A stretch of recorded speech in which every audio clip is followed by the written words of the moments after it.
que debes tener convicciones bíblicas con respecto a la santidad de Dios. A Dios no le agrada el pecado, Él lo detesta. Él no tiene malas intenciones y malos deseos, pero tampoco Él bendice medios, métodos y propósitos pecaminosos. Vimos también que debes tener la convicción de que Dios es luz. No solo que habita en luz, sino que Él es luz en su aspecto moral. Su naturaleza es luz. En Dios no hay segundas intenciones, no hay trampas cuando Él manda, prohíbe o permite algo en la vida del cristiano. También vimos que Dios es soberano. Dios hace lo que quiere, con quien quiere, cómo quiere, cuando quiere, donde quiere, y nadie debe pedirle cuentas a Dios y Él no le rinde cuentas a nadie. Usted y yo sí. También que nosotros al tomar decisiones debemos ser guiados por el Espíritu Santo. Nosotros no debemos actuar de manera egoísta, ir por los caminos, por los senderos de Dios, usando los métodos y modos de Dios, no complacer la carne. Y lo último que vimos, lo penúltimo, que Él es omnisciente. Él conoce todo desde la eternidad. Él no necesita aprender nada nuevo. Dios conoce cuáles son tus problemas y Él conoce cuál es la mejor solución a tu problema. Nunca debemos perder eso de nuestra mente. Y por último, sí vimos que Dios es inmutable, Dios no cambia, es el mismo, tiene los mismos gustos. Algo que antes no le agradaba, tampoco hoy le agrada. Lo que ayer le agradaba, hoy le agrada. A veces tenemos la costumbre como de querer estirar un poco, a ver hasta dónde podemos llegar, a ver si aparece un versículo por ahí, pero busque bien, hermano. Usted no cree, porque a mí me parece que yo oí en una predicación, no. Dios es inmutable. Pero también dentro de sus atributos, y tienen que ver con el tomar decisiones, aunque usted no lo crea, Dios es omnipotente. Su omnipotencia, Génesis capítulo 35, versículo 11. Génesis 35, 11. A ver qué dice la palabra de Dios allí. También le dijo Dios: omnipotente, crece y multiplícate. Una nación y conjunto de naciones procederán de ti, y reyes saldrán de tus lomos. ¿Cómo se le presentó Dios allí? Como el omnipotente, el todopoderoso. Job capítulo 40, versículos 1 y 2. Job 40, 1 y 2. Además respondió Jehová a Job y dijo: ¿es sabiduría contender con el omnipotente? El que disputa con Dios responda a esto. A Job se le presentó como ¿qué? Omnipotente. Dios es todopoderoso. Dios tiene todo poder. Y recordar aquí algo que le tocó predicar al hermano Argenis cuando estuvimos hablando de los atributos de Dios. Dios tiene todo poder para hacer todo lo que Él quiere. Hay gente que si Dios puede hacer tal cosa, Dios tiene todo poder para hacer todo lo que Él quiere. El único que limita a Dios es Dios mismo. Nosotros no podemos limitar a Dios. A veces nosotros creemos que Dios tiene límite. El único que se limita es Él. Cada atributo de Dios pone límites. Solo Él se limita a sí mismo. ¿Qué dice Efesios capítulo 3, donde tuvimos la lectura? Efesios 3, 20. Efesios capítulo 3, versículo 20. Y a aquel que es poderoso, ¿para qué? Para hacer todas las cosas mucho más abundantemente de lo que pedimos o entendemos, según el poder que actúa en nosotros. Dice ahí que Dios es poderoso para hacer todas las cosas mucho más abundantemente de lo que pedimos o entendemos. Nosotros no limitamos el accionar de Dios. Hay gente que dice: ¿tú sabes por qué Dios no hace ciertas cosas? Porque tú no le crees. No. Cuando Dios decreta hacer algo, no importa si usted lo cree o no. Ahora, nosotros somos los que mentalmente estamos limitados con respecto a Dios. nosotros nos ponemos límites a la hora de creer en el poder de Dios. Pero recuerde que Dios tiene poder para hacer todo lo que Él quiere hacer, no para hacer lo que usted y yo queremos que Él haga. Porque ese es otro problema. A veces usted y yo queremos que Dios haga algo. Él dice, no, eso no es lo que yo quiero. Yo voy a hacer lo que yo quiero. Ahora, si lo que usted pide coincide con la voluntad de Dios, Él tiene el poder para hacerlo. Él no tiene límites. Muchos cuando tienen problemas piensan que Dios no puede resolver el problema o que no sabe qué hacer. Por lo tanto, toman acciones al margen de Dios y su palabra. Bueno, usted cree que Dios no lo puede hacer, entonces usted decide hacer algo. Y la famosa expresión, ayúdate que yo te ayudaré. ¿Dónde dice eso la Biblia? Usted y yo simplemente somos colaboradores, pero en el poder que Dios da. Ayúdate que yo te ayudaré. Eso no es bíblico.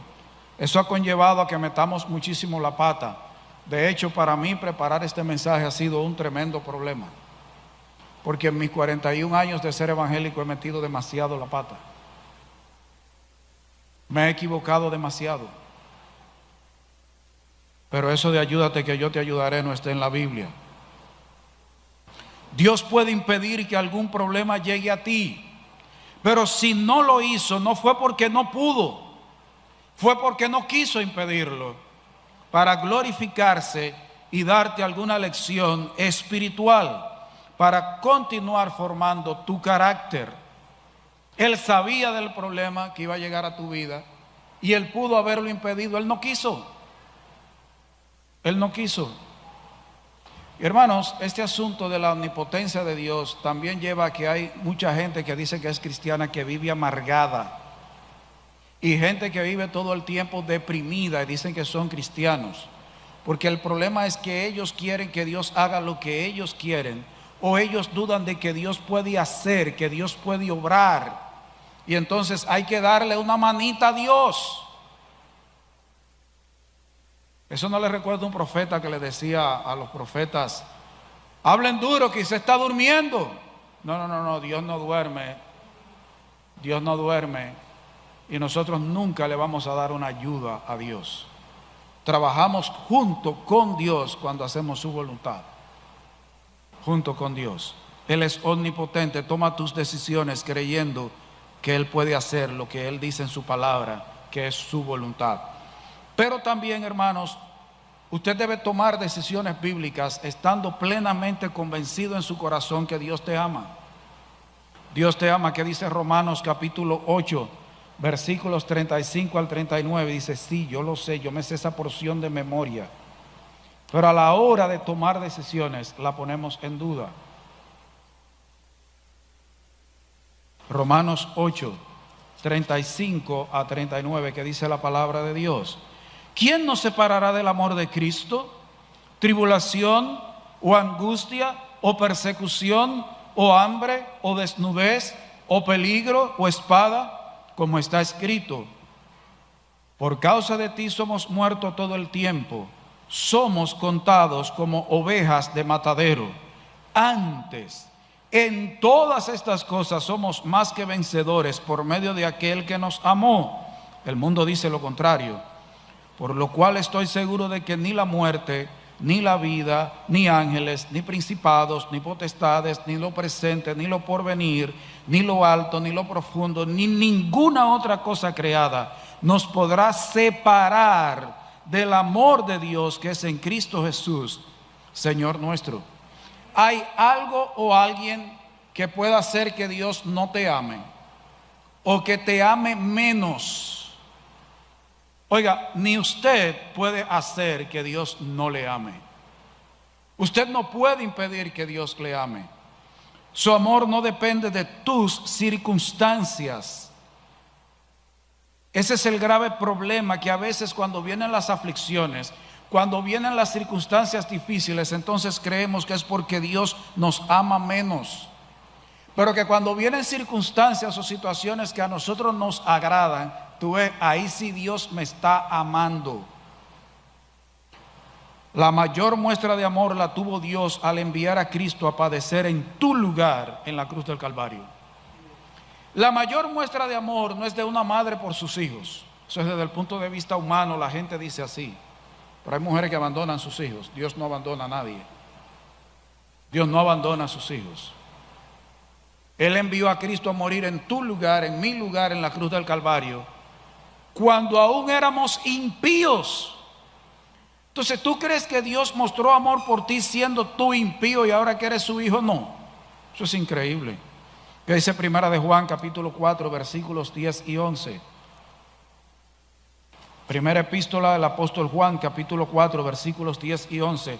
En esto consiste el amor, no en que nosotros hayamos amado a Dios, sino en que Él nos amó. ¿En qué tiempo está pasado a nosotros? Y envió a su Hijo en propiciación por nuestros pecados. Amados, si Dios nos ha amado así, y ese amado así no es tiempo pasado, es un presente continuo. Si Dios nos ha amado así desde el pasado, debemos también nosotros amarnos unos a otros. No pienses que por enfrentar algún problema o circunstancia poco agradable, Dios ya no te ama o que te ha abandonado.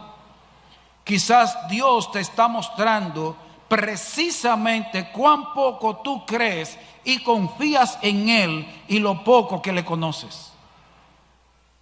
Quizás esa situación que te lleva a pensar que Dios no te ama, ese problema, Dios lo está usando para mostrarte que precisamente tú no conoces cuánto te ama. Y las dudas que hay en tu corazón con respecto a Él. Pero cuando te vaya bien, no pienses que es porque Dios te está amando más. Él te ama y punto. Él te ama ya. Ni más ni menos. Dios ama, punto. Tus decisiones nunca deben ser tomadas dudando del amor de Dios hacia sus hijos. A veces la mayor muestra del amor de Dios es dejarte pasar por la aflicción, la tribulación y el dolor para disciplinarte y enseñarte a confiar en Él y no en ti o en alguien fuera de Él. Dios permite las aflicciones para adoctrinarnos, para enseñarnos a confiar en Él, a no confiar en nosotros mismos o en alguien fuera de Dios. Siempre recuerdo una anécdota que nos contó el hermano César Cáceres, el padre del hermano Amós, de que una de las hijas le dijeron que no se le pegara la plancha.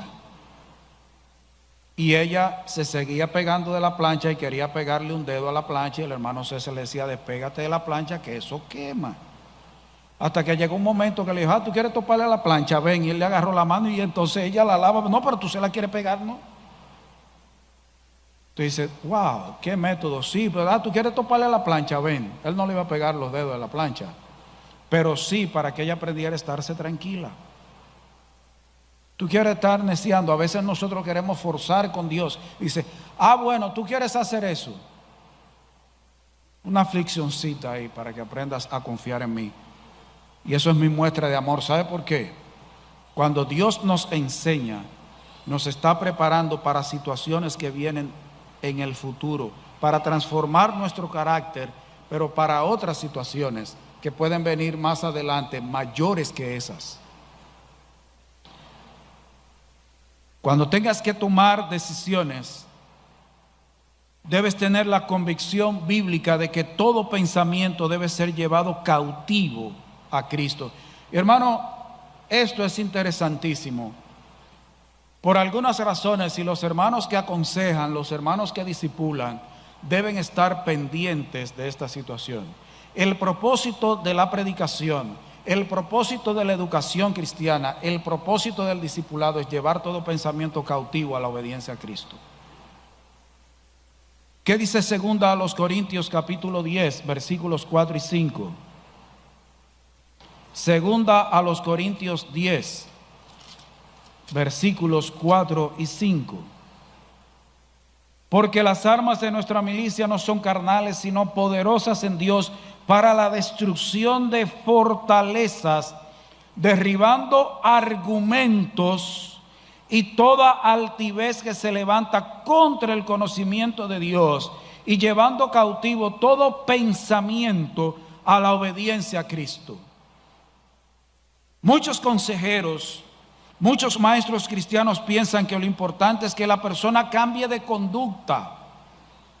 Eso es muy bonito, pero lo cierto es que Dios busca cambio interno, una mente en obediencia a Cristo. Hermanos, el verdadero discipulado cristiano, la verdadera educación cristiana, la predicación cristiana, lo que procura es cambio interno, no solo cambio de conducta. De hecho, el evangelismo es cambio, procurar que haya un cambio de las tinieblas a la luz, no de tu iglesia a la mía, no de una práctica idolátrica a lo que hacemos en mi iglesia. Es un cambio interno. El simple cambio de conducta es moral humana y puede caer en legalismo y en fariseísmo. Yo simplemente quiero que tú comiences, adoptes este tipo de conducta. Miren, hay hombres que son mujeriegos y cuando tienen una hija dejan de ser mujeriegos. Porque ellos razonan, bueno, yo tengo una hija, yo no quisiera que ningún bandido me le vaya a hacer a mi hija lo que yo le he hecho a algunas mujeres. El problema es que él ha cambiado temporalmente la conducta y la gente dice, wow, fulano es un hombre de su casa, esa muchacha lo cambió. Mentira, a él le siguen gustando sus mujeres. Desde que ella tenga cierta edad y él sienta la tentación, va a volver a buscar mujeres. Y el cristianismo no es eso, el cristianismo es un cambio interno que se refleja afuera. Es llevar todo pensamiento cautivo a la obediencia a Cristo. Dios quiere destruir las fortalezas que hay en tu vida. Dios quiere destruir los cuarteles, las murallas en tu vida y en la vida de los demás, de cada uno de nosotros. Y para ello Él no usa armas carnales y pecaminosas. El objeto de la batalla que libraba Pablo aquí en el poder del Espíritu, dice él, dice derribar argumentos, toda altivez, llevar a las personas a la obediencia. Él no estaba interesado en sujetarlos a sí mismo, ni a ningún otro hombre según el estilo del mundo. Hermanos, el discipulado no es que una gente se aprenda 12 lecciones, 12 botellas de leche. Es que cambie aquí adentro. Que su pensamiento esté cautivo, controlado, dominado, puesto bajo la sumisión del Señor. Y así es que las decisiones se toman bíblicamente. ¿Por qué? Bueno, el hermano Manuel Santana puede discipular a alguien. El discípulo dice, yo quiero ser como Manuel Santana. Y Manuel Santana, wow, está aprendiendo. No, él no está aprendiendo.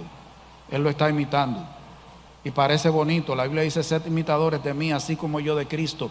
Que era lo que decía Pablo. Imiten a Cristo como yo lo estoy imitando a Él. Imítenme en el imitar a Cristo. Nuestra meta no es ser como Pablo, nuestra meta es ser como Cristo. Cuando la gente se arrepiente, experimenta un cambio radical en su forma de pensar, lo cual dirige sus actos para que obedezcan a Cristo. La forma de pensar debe dirigir los actos. Sus antiguas creencias sufren un cambio de forma para que puedan servir no al maligno, sino a Cristo. Antes éramos cautivos del mundo, del diablo, de Satanás, de la carne.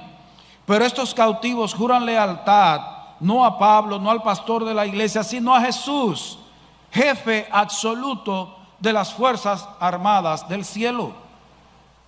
Además, todo pensamiento cautivo muestra obediencia a Cristo como una manera de reconocer su autoridad suprema. Cuando tengas que tomar una decisión frente a un problema, recuerda que lo primero es decidir que la obediencia a Cristo parta de tu corazón. No solo procura salir de una situación difícil o estresante. Y también recuerda que las armas que debes usar deben ser poderosas en Dios, no carnales.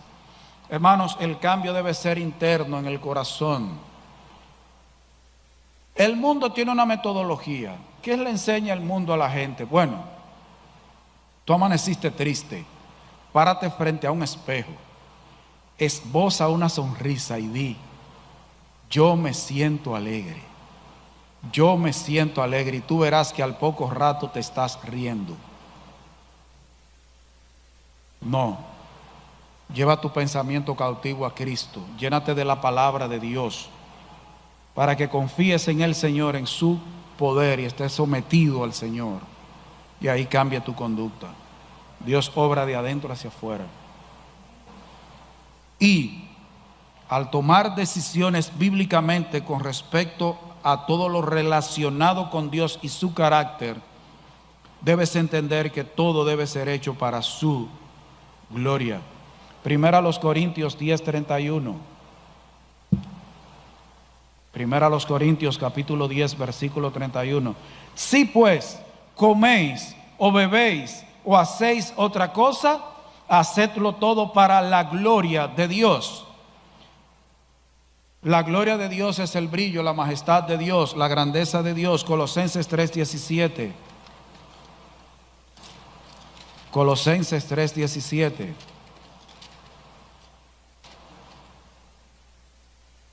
Y todo lo que hacéis, sea de palabra o de hecho, hacedlo todo en el nombre del Señor Jesús, dando gracias a Dios Padre por medio de Él. Hermanos, si la decisión que tú piensas tomar no está de acuerdo al carácter de Dios y no le muestra al mundo o a la iglesia el carácter de Dios, no le da gloria a Dios. Si tú no puedes darle gracias a Dios con un corazón sincero, eso no es de Dios.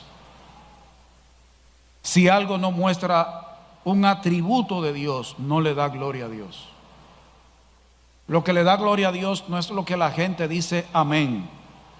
Porque yo puedo pararme aquí y decir el disparate más grande que a mí se me ocurra y decirlo con mucho ánimo o con la voz llorosa y alguien dice amén. No, no es porque yo afecte la voz, no es porque a mí me guste o me emocione, es porque muestra algún atributo de Dios. Porque a quien hace brillar es a Dios. Al tomar una decisión, procura que Dios sea glorificado. Glorificar a Dios significa reconocer su grandeza y darle el honor, alabándolo y adorándolo, principalmente porque Él y solo Él merece ser alabado, honrado y adorado. Toma decisiones que traigan gloria al nombre de Dios, que hagan brillar a Dios, que hagan bien y no hagan tropezar a su iglesia. No seas instrumento que motive a otros a blasfemar o maldecir el nombre de Dios. Pero tampoco tomes decisiones buscando gloria para ti, reconocimiento, aplausos o dejar un legado para que te recuerden después de tu muerte. Lo importante es que las personas recuerden a Dios. Hermanos, y esto es importante, hay mucha gente que están haciendo cosas para que los recuerden. Hermano, a menos que el Señor venga antes, todos vamos a morir. La última persona que me va a recordar, que le va a venir a la mente en mi rostro, que no va a tener que preguntar quién fue ese cuando vea una foto en las redes o en mi casa, va a ser el nietecito más chiquito mío, mi bisnieto. Después de ahí nadie me va a recordar en la familia y en la iglesia. Va a haber que poner un cuadro. El hermano Amor quiere hacer una galería de pastores, ¿Y quién fue? Y ese señor que tiene esa cosita blanca ahí, esas canas, esa matica de cana, ¿quién era? Ah, ese le decían Amado Silvestre. Ah, no, yo no me recuerdo de él. Hermano, lo importante es que la gente recuerde a Cristo, que después que tú te mueras, después que el Señor te lleve de esta tierra, la gente quede con Cristo en su corazón, producto de tu ministerio. Hemos visto hasta aquí que para tomar decisiones bíblicamente debes tomar en cuenta primero a Dios y tu actitud para con Él, lo que piensas de Él. Hemos visto que lo que sabes y piensas acerca de quién es Dios, acerca de su carácter y su naturaleza, es esencial al tomar decisiones bíblicamente. Pero yo les dije que vamos a ver cómo tomar decisiones bíblicamente teniendo la actitud correcta para con Dios, para contigo mismo y para con los demás. Pero hice un cambio, como decía el hermano Amós. Lo segundo va a ser lo tercero. Vamos a ver cómo tomar decisiones bíblicamente teniendo la actitud correcta para con los demás. La que tiene que ver para contigo la voy a dejar para el último estudio, porque el hermano Amós me sugirió algo y quiero que sea la conclusión del estudio. Hermanos, hay una fábula de Esopo. Fábula es como un cuento en el cual los animales tienen como acciones humanas. Una zorra a la cual una trampa le había cortado la cola estaba tan avergonzada que consideraba su vida horrorosa y humillante, por lo cual decidió que la solución sería aconsejar a las demás hermanas zorras que se cortaran también la cola para así disimular con la igualdad general su defecto personal. La zorra reunió entonces a todas sus compañeras zorras, diciéndoles que la cola no solo era un feo agregado, sino además una carga sin razón. Pero una de las zorras tomó la palabra y le dijo: oye, hermana zorra, si no fuera por tu conveniencia de ahora, ¿nos darías en realidad este consejo?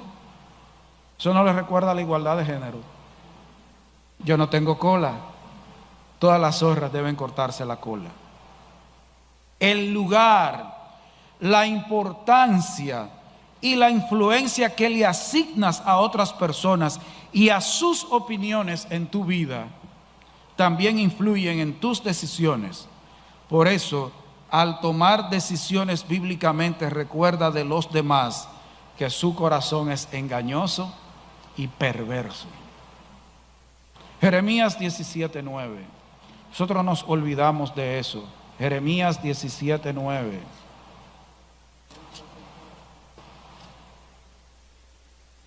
Engañoso es el corazón más que todas las cosas, y perverso, ¿quién lo conocerá?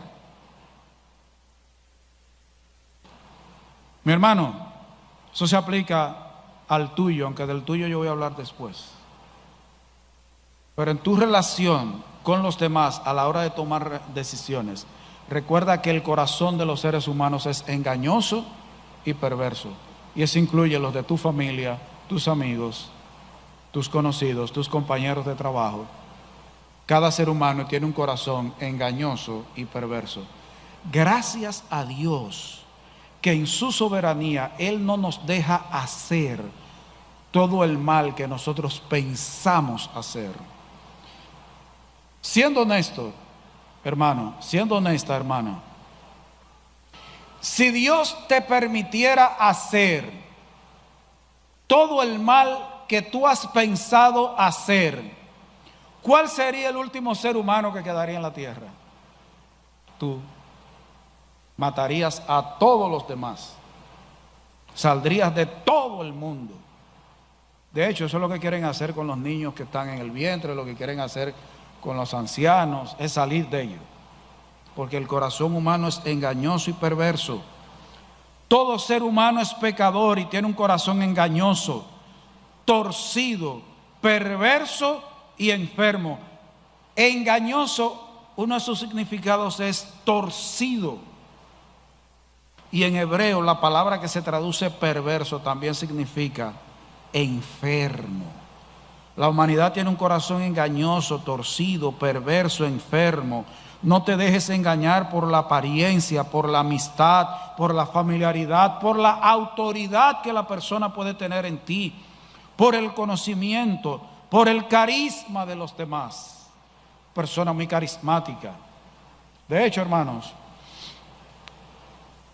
en este asunto del debate de las tres causales, hay un personaje que se le ha invitado varias veces, que estuvo contendiendo con La Luz y con Guerrero Heredia, que es Agustín Laje. Bueno, yo escucho a Agustín Laje cuando él habla de filosofía, cuando él habla de geopolítica. Pero Agustín Laje tiene que arrepentirse y convertirse.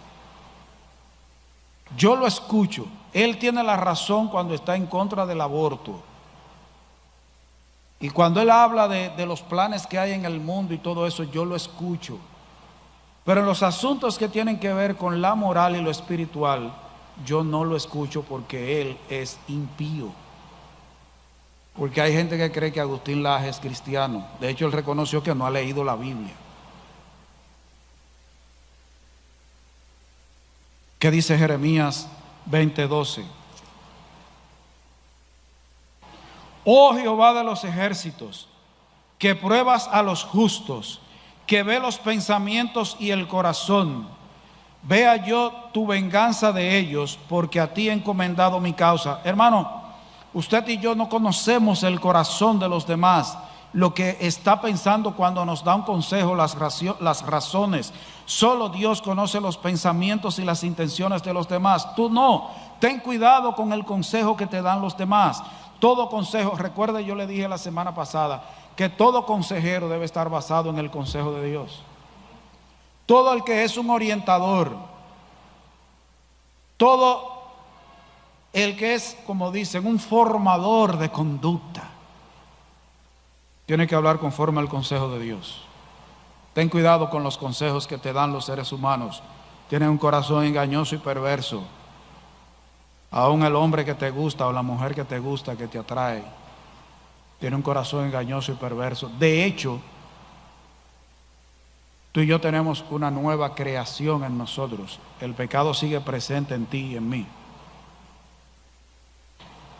El consejo que debes tomar en cuenta es el de Dios. El de Dios. Hoy vivimos en la época de los fake news o de las noticias falsas. Así es de enfermo y engañoso el corazón humano. El Salmo 36, versículos 1 al 4, da una descripción del impío que debemos sopesar antes de buscarlo como consejero. Salmo 36, versículos 1 hasta el 4. La iniquidad del impío me dice al corazón, no hay temor de Dios delante de sus ojos. Se lisonjea por tanto en sus propios ojos, de que su iniquidad no será hallada y aborrecida. Las palabras de su boca son iniquidad y fraude. Ha dejado de ser cuerdo y de hacer el bien. Medita maldad sobre su cama. Está en camino no bueno. El mal no aborrece. Esa es la descripción que Dios da de los impíos. Ten cuidado al buscar un impío como tu consejero. Hermanos, los impíos no deben ser tus consejeros. ¿Cuál es el que el Salmo 1:1 dice que es bienaventurado? ¿Cuál varón? El que no anduvo en consejo de malos, ni estuvo en camino de pecadores, ni en silla de escarnecedores se ha sentado, sino que en la ley de Jehová está su delicia, se deleita en la palabra de Dios, y en su ley medita de día y de noche. Tus consejeros no deben ser los impíos. Guárdate de sus sendas. Salmos 17:4. Guárdate de la senda de los impíos. En cuanto a las obras humanas, por la palabra de tus labios, yo me he guardado de las sendas de los violentos, del estilo de vida del mundo. Cuidado si tomas decisiones siguiendo el consejo del impío. Mucho cuidado, hermanos. Y el consejo de los impíos nos está llegando por muchos medios,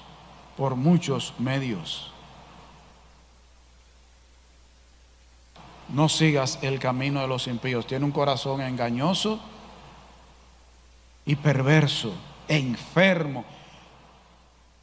Hermanos, la gente hoy en día está siguiendo mucho las redes sociales. Y a mí no me gusta hacer retos. Yo veo hermanos que hacen retos que son muy bonitos. Fulano me señaló, ahora señalo a fulano y a fulano. Entonces esos tienen que hacer un reto que le diga a ese. Yo no hago retos aún conlleven algo bíblico, porque la Biblia no es para hacer retos, es para conocer a Dios y obedecerle. Porque usted se acostumbra a ese asunto de los retos. Cuando viene a ver, tiene el Bible Challenge, tiene un reto bíblico y está haciendo mojiganga como el mundo quiere. Usted no sabe quién se inventó ese reto. Y que se echa un cubo de agua fría, porque todo el dinero que se recaude con los likes son para donarlo a la fundación tal. Y de ahí viene un perverso y se inventa el reto de la ballena azul. Y los padres chateando y hablando disparate por WhatsApp y las redes sociales, y el hijo haciéndose una ballena azul con un alambre caliente en el brazo. Y muchísimos retos de bailar, el que más se agache bailando. No, hermano. Así está el mundo. Y la desnudez, mucho cuidado, hermano. Tu consejo, sigue el de Dios. No envidies al injusto. Proverbios capítulo 3, versículos 31 al 35. Y esto, hermano, está trayendo problemas. Proverbios 3, 31 a 35. El envidiar al impío. Proverbios capítulo 3, versículos 31 al 35. Dice la palabra de Dios: no envidies al hombre injusto, ni escojas ninguno de sus caminos, porque Jehová abomina al perverso, mas su comunión íntima es con los justos. La maldición de Jehová está en la casa del impío, pero bendecirá la morada de los justos. Ciertamente él escarnecerá a los escarnecedores, y a los humildes dará gracia. Los sabios heredarán honra, mas los necios llevarán ignominia. Muchos toman decisiones pecaminosas porque comparan sus vidas con la de los injustos, con las vidas de los impíos. Ven su prosperidad y la quieren tener, aunque ello signifique usar los mismos métodos que los de los impíos. Me gustaría ser como fulano de tal. Bueno, tú debes hacer todo lo malo que fulano ha hecho y tener los mismos problemas que fulano. No envidies al injusto. Tú no sabes lo que ha hecho el impío para tener lo que tiene. No lo envidies. No permitas ser impacientado al ver la aparente prosperidad del malo. Salmos 37, versículos 1 y 2. Salmos 37, versículos 1 y 2. No te impacientes a causa de los malignos, ni tengas envidia de los que hacen iniquidad, porque como hierba serán pronto cortados, y como la hierba verde se secarán. Y hay un himno de eso. La primera vez se lo escuché a Víctor Martínez, el pastor. No permita ser impacientado al ver la aparente, oiga, aparente prosperidad del malo. Quizás esa prosperidad sea parte del juicio de Dios sobre él y del castigo de Dios sobre él. No actúes, no tomes decisiones por compararte con los impíos. El problema es que hoy hay un evangelio que le dice a la gente que Cristo murió en la cruz del Calvario para que nosotros seamos ricos millonarios. Wow. Hay un pastor que él se ha dedicado a un trabajo que yo no creo que él debe estar en eso, pero él lo ha hecho y está ahí en las redes. Él se pone a ver las fotos de todos los evangelistas que aparecen en la televisión y a buscar el precio de la ropa que ellos tienen. Entonces él buscó que un hijo de Guillermo Maldonado tenía unos tenis que cuestan $1,800. ¿Usted sabe cuánto es eso en pesos? Más de 70,000 pesos en un par de tenis. Que la chaqueta de tal evangelista cuesta $2,000. Yo pregunté por un celular en Altiz y cuando me dijeron el precio le dije, con eso hago yo una zapata. Yo nunca compraría un celular con el que yo pueda hacer la zapata con ese dinero, nunca. Hermanos, no se compare con el impío.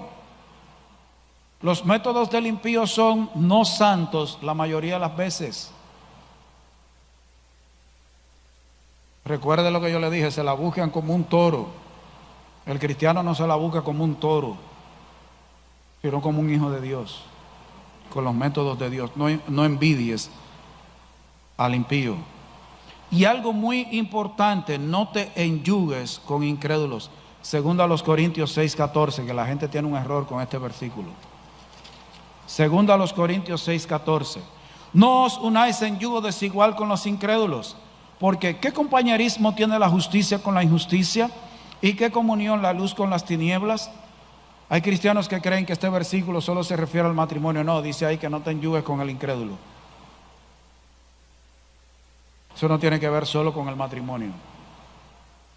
No entres en ninguna situación relacional en la cual el incrédulo tenga dominio y control sobre ti.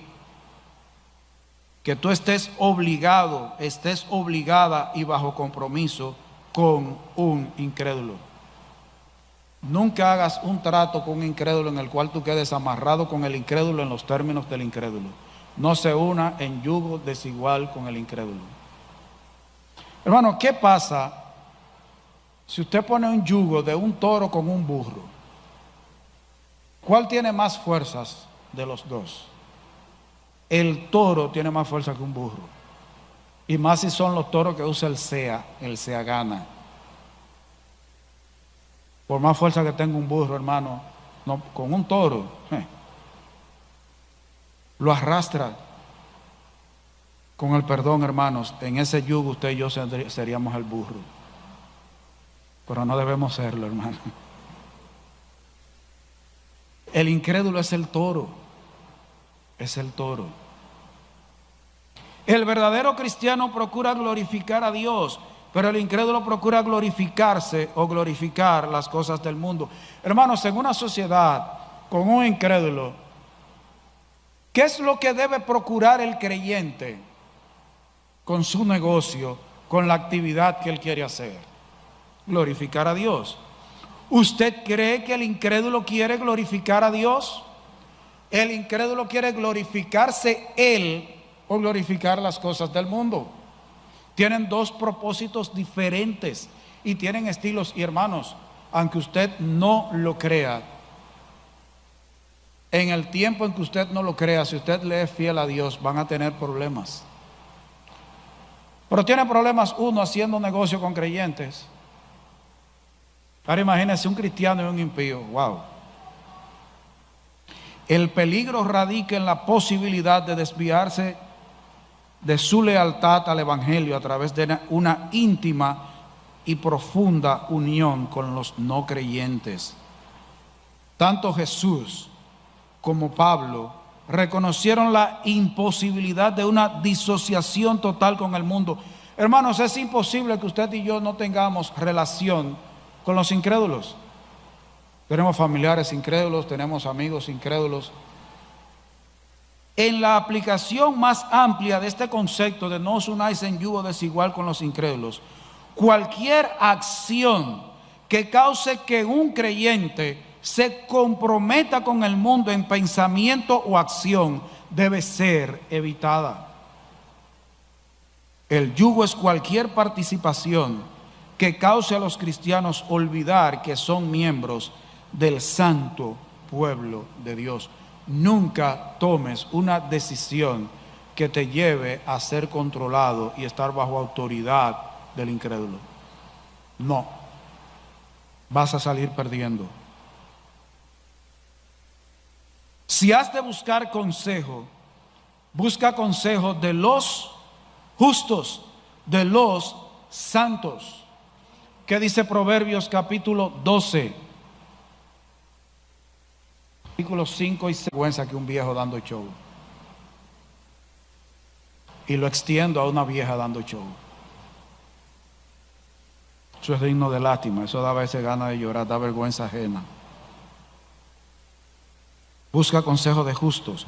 Contrario a la forma de pensar de los impíos, los justos tienen pensamientos y planes inclinados a lo bueno, lo recto, lo que está de acuerdo con la mente de Dios revelada en su palabra. Un justo es alguien que cree en Dios y es leal a Dios. Al tomar decisiones, busca consejo de cristianos maduros, hombres y mujeres piadosos que temen a Dios, que aman su santa palabra y que aman la iglesia. No tomes consejo de cualquiera porque se sienta en una silla de esa. Repito, busca consejo de cristianos maduros, hombres y mujeres piadosos que temen a Dios, que aman su santa palabra y que aman la iglesia.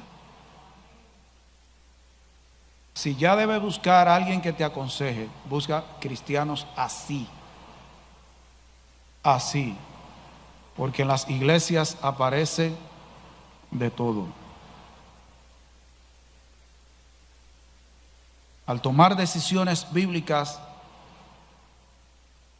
en tu actitud para con los demás, debes estar convencido de que debes amar a Cristo más que a los demás. Yo tuve que cambiar el título de ese punto porque yo le había puesto ámalos menos que a Cristo. Pero lo cambié, ama a Cristo más que a los demás. Lucas 14:26. Lucas 14:26. Si alguno viene a mí y no aborrece a su padre y madre y mujer e hijos y hermanos y hermanas y aún también su propia vida, no puede ser mi discípulo. ¿Qué es un discípulo? Es un aprendiz. ¿Usted ve ahí cuáles características debe tener un aprendiz de Cristo? Es alguien que ama a Cristo más que a los demás, o ama a los demás menos que a Cristo.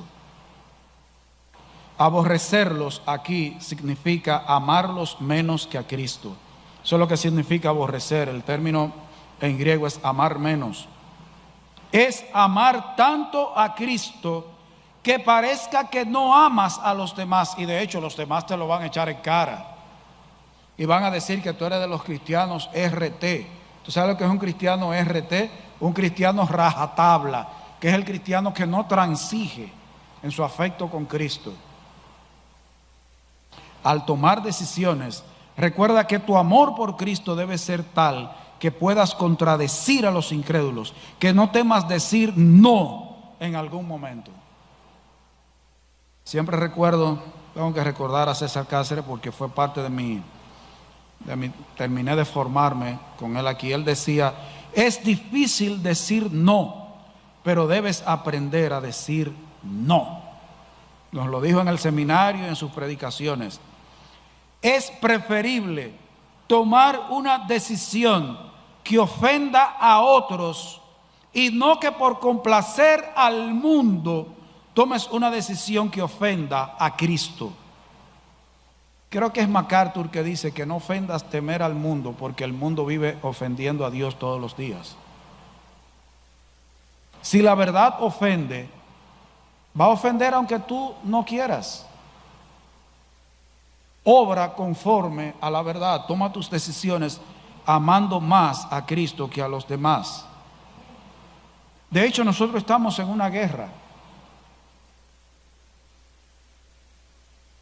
Estamos en una guerra contra el diablo y contra el mundo. No porque nosotros le hacemos la guerra, ellos nos hacen la guerra. Como dicen los muchachos, ellos dieron adelante. El mundo da adelante. Debes amar a Cristo más que a los demás. Y al tomar una decisión bíblicamente, y esto parece una contradicción, debes ver a los demás como superiores a ti.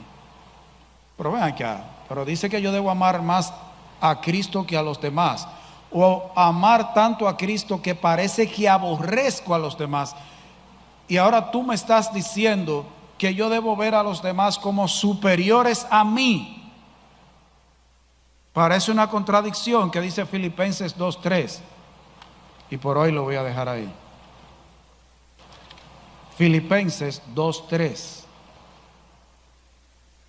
Nada hagáis por contienda o por vanagloria, antes bien con humildad, estimando cada uno a los demás como superiores a él mismo.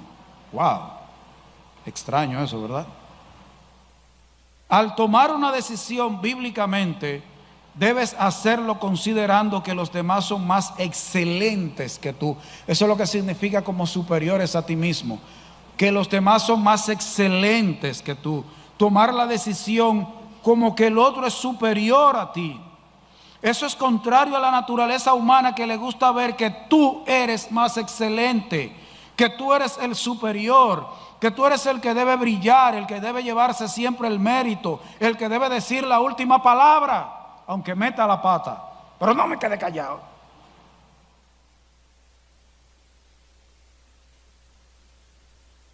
Aunque me arrepienta, pero se lo dije. Eso no se quedaba así. ¿Qué es lo que él se cree? El mandato bíblico no es a la autoestima psicológica, es a ser mansos y humildes, pero de corazón, no aparentando. ¿Qué dijo el Señor en Mateo 11:29? Que aprendiéramos de él, que es que manso y humilde, de los dientes para afuera, no, de corazón. Los políticos tienen una humildad.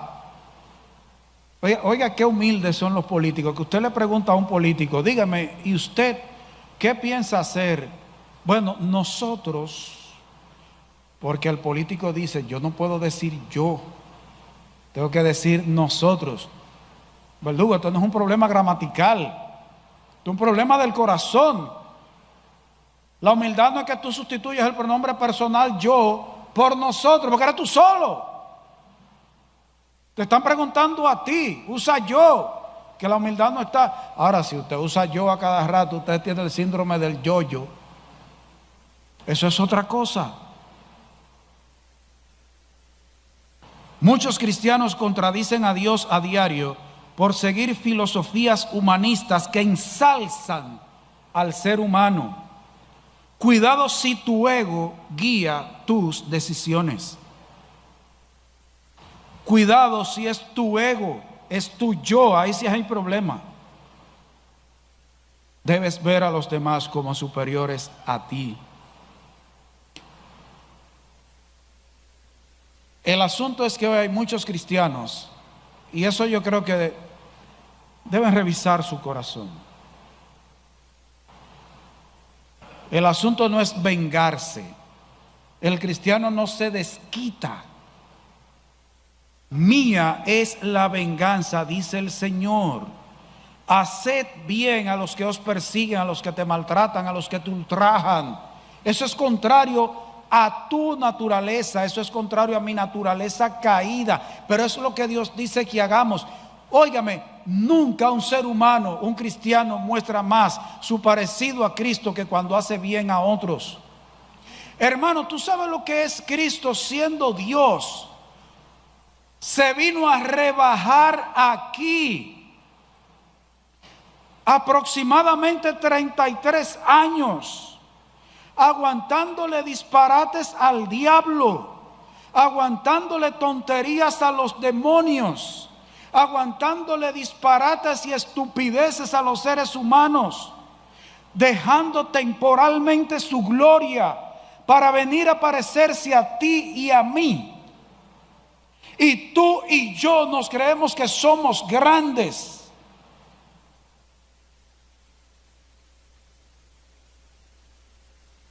Lo que damos es lástima cuando pensamos así. Usted sabe lo que es el Rey de Reyes y Señor de Señores, el soberano de toda la creación, aguantándole a Satanás y que tentaciones en el... Usted sabe lo que es el Señor, que podía llamar legiones de ángeles. Más de 70,000 ángeles, dijo él, que podía llamar en un momento, y dejó que lo mataran en una cruz. Y tú y yo creyendo que somos grandes. Antes había una palabra, monicaquillo,